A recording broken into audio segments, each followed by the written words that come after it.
Sir, मैं आपके माध्यम से माननीय मंत्री जी से निवेदन करना चाहूँगा कि जो छात्रवृत्ति का जो आवेदन भरने की जो प्रक्रिया है वो बहुत ज़्यादा जटिल कर दी गई है, जिसके कारण जो विद्यार्थियों की छोटी छोटी मिस्टेक्स, जैसे जो जन आधार डिटेल्स और डॉक्यूमेंट्स में यदि कॉमा, स्पेस या डॉट आदि भी अगर रह जाता है तो विद्यार्थियों का जो आवेदन अच्छे से नहीं हो पाता है। इसलिए मैं निवेदन करना चाहूँगा कि आवेदन फार्म की जो आक्षेप की पूर्ति कर सरकार एक ही अवसर प्रदान करती है, कम से कम 5 अवसर उनको देना चाहिए ताकि वो सुधार कर सके। तो मेरा प्रश्न ये है कि आप इसको बढ़ाकर 1 से बढ़ाकर 5 बार अवसर देने का आप विचार रखते हैं क्या माननीय मंत्री जी?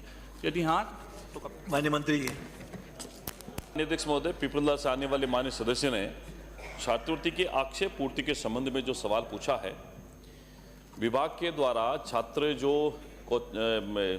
अध्ययनरत हैं उनको छात्रवृत्ति देने के लिए इसलिए निरस्त कर दिए जाते हैं कि छात्रों के स्तर पर आक्षेप पूर्ति नहीं करना, पात्रता का नहीं होना, शैक्षणिक संस्थान द्वारा ऐसे प्रार्थना पत्र को विभाग को अग्रेसित नहीं किए जाते हैं।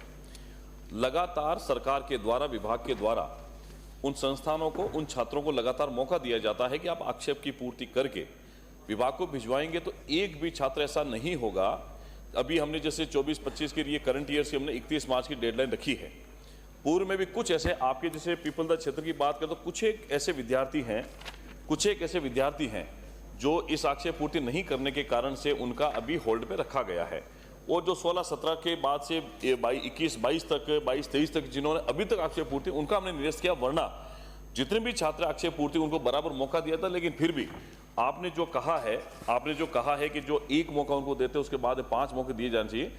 मैं माननीय सदस्य को आश्वस्त करना चाहता हूं, ये लगातार प्रक्रिया है और इस पर भी परीक्षण करके अधिकतम मौका छात्रों को दिया जाएगा जिससे वो छात्रवृत्ति से वंचित ना रहे। माननीय सदस्य। धन्यवाद माननीय मंत्री जी। आप इसको 1 से बढ़ाकर 5 तक आप करने का कष्ट करें। दूसरा मेरा ये है साहब कि इसमें क्योंकि टेक्निकल इश्यूज बहुत ज़्यादा है, जैसा मैंने आपको बताया कि कॉमा, स्पेस, डॉट, छोटी मोटी दिक्कत भी रह जाती है तो फॉर्म भरने में दिक्कत आती है। मैं समझता हूं कि यही कारण है कि 31 मार्च 2025 तक का जो आपने छात्रवृत्ति आवेदन की जो अंतिम तिथि तय करी थी उसमें बहुत ही कम आवेदन अभी तक विभाग को प्राप्त हुए हैं। तो मेरा आपसे ये निवेदन है कि इसको 31 मार्च से बढ़ाकर आप 15 अप्रैल तक बढ़ाने का विचार रखते हैं क्या? यदि हाँ तो आप बताएं, यदि नहीं तो क्यों? माननीय अध्यक्ष महोदय, भजनलाल शर्मा जी की सरकार यहाँ चुने हुए समस्त 200 विधायकों के जो बात है उसका सम्मान करती है और आपके साथ में जो माननीय सदस्य ने कहा है कि 31 मार्च की जो तारीख है उसको आगे बढ़ाएंगे। तो निश्चित ही मैं आश्वस्त करता हूं कि अगर छात्रों के आवेदन जितने भी हैं सही समय पर 31 मार्च तक अपलोड नहीं हुए, विभाग को नहीं भेजेंगे तो उसकी तारीख को आगे बढ़ाकर एक भी छात्र को छात्रवृत्ति से वंचित नहीं रखेंगे। एक तो सरकार तो भजनलाल शर्मा जी की है, बार बार कहने की कहाँ जरूरत है? हाँ, बता रहे हैं ना, किसी को कोई एतराज थोड़ी आपकी है भाई। माननीय अध्यक्ष जी, खंड 1 में जो आपने कॉलेज विभाग की स्वीकृति का जो जिक्र किया है, मैं पूछना चाहूँगा कि कॉलेजों के अंदर कितने ऐसे आवेदन हैं जो बायोमेट्रिक की वजह से लंबित है? प्रश्न 1। और दूसरा ये है कि 23-24 और 24-25 में SC, ST, OBC, MBC, EWS कितने बच्चों की छात्रवृत्ति अभी तक पेंडिंग है? माननीय मंत्री जी।